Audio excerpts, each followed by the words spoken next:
thank the UPDF. The UPDF officers have been undergoing a foreign mission course at Peace Support Operation at the training center at Singo.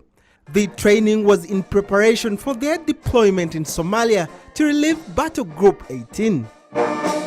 Chief of Defense Forces General David Muhoozi asked the deployed officers to observe human rights as they guarantee peace and security, protect the hard-earned achievement in Somalia that is being rebuilt after several years of war.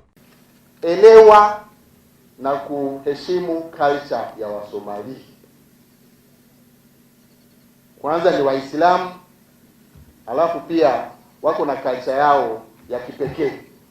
So lazima, nafikiri mmepata tips kwa mafunzo, muwaelewe, muwapatie heshima, lakini msiwazoee.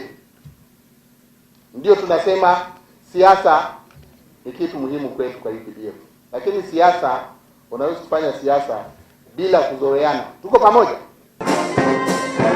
The 1,845 newly flagged forces will be deployed in Muqdisho and Afgooye. General Muhoozi warned soldiers to remain alert and vigilant while on duty, not to give the notorious Al-Shabaab militant a chance. Doze and die. Kwa Kiingereza. Kwamba ukilala tu unafanya nini? Unakufa.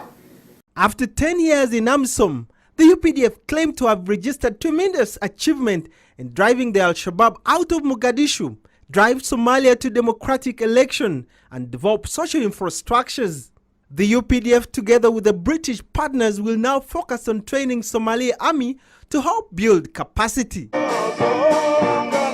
After so many years of guaranteeing peace and security in Somalia, the UPDF has decided to dispatch another force to protect its achievement and gains. Richard Olweng, NBS, Live at 9.